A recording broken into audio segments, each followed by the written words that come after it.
Halo teman-teman, kali ini kita akan belajar mengenai kenampakan alam dan melihat keberagaman sumber daya alam.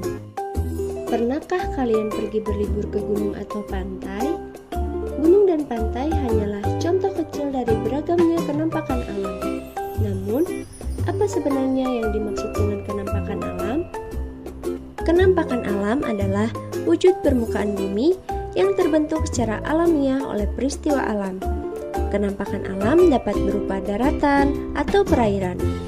Contoh kenampakan alam daratan adalah dataran tinggi dan dataran rendah.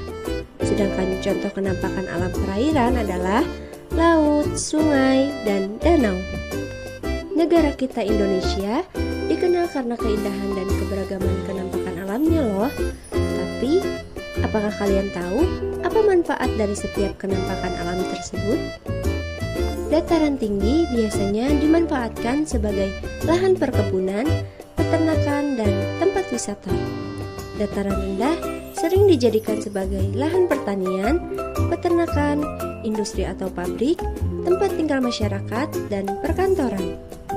Lautan dan pantai merupakan tempat penting untuk memperoleh hasil laut seperti ikan, serta berfungsi sebagai jalur transportasi antar pulau dan destinasi wisata yang menarik.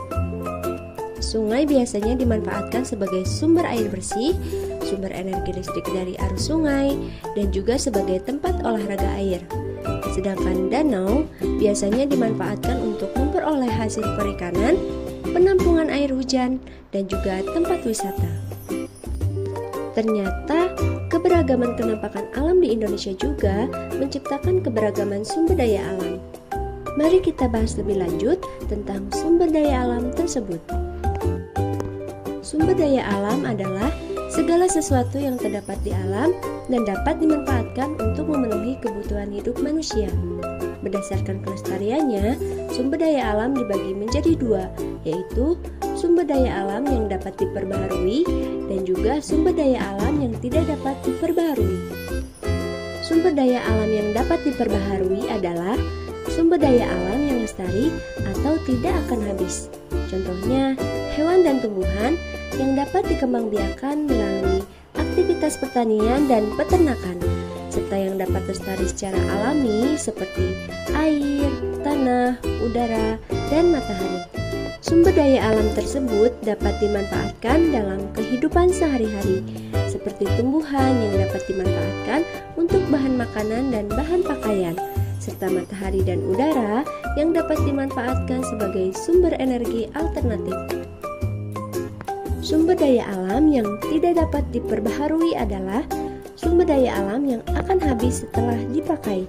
Contohnya, minyak bumi, batu bara, gas alam, dan barang tambang. Lalu, apa saja manfaat sumber daya alam tersebut? Minyak bumi dapat diolah menjadi bensin atau solar sebagai bahan bakar kendaraan. Batu bara digunakan sebagai sumber energi pembangkit listrik. Barang tambang seperti biji besi dapat digunakan sebagai bahan pembuatan mesin dan kerangka bangunan. Sekarang, kita telah memahami keberagaman sumber daya alam di Indonesia yang begitu melimpah.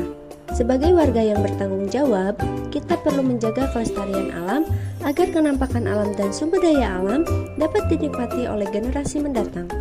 Bagaimana caranya?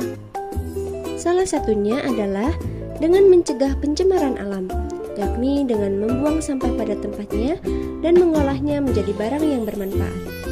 Selain itu, kita perlu hemat dan bijak dalam menggunakan air, listrik, dan bahan bakar. Itulah pembahasan tentang kenampakan alam dan sumber daya alam. Sampai jumpa di video pembahasan lainnya teman-teman. Bye-bye.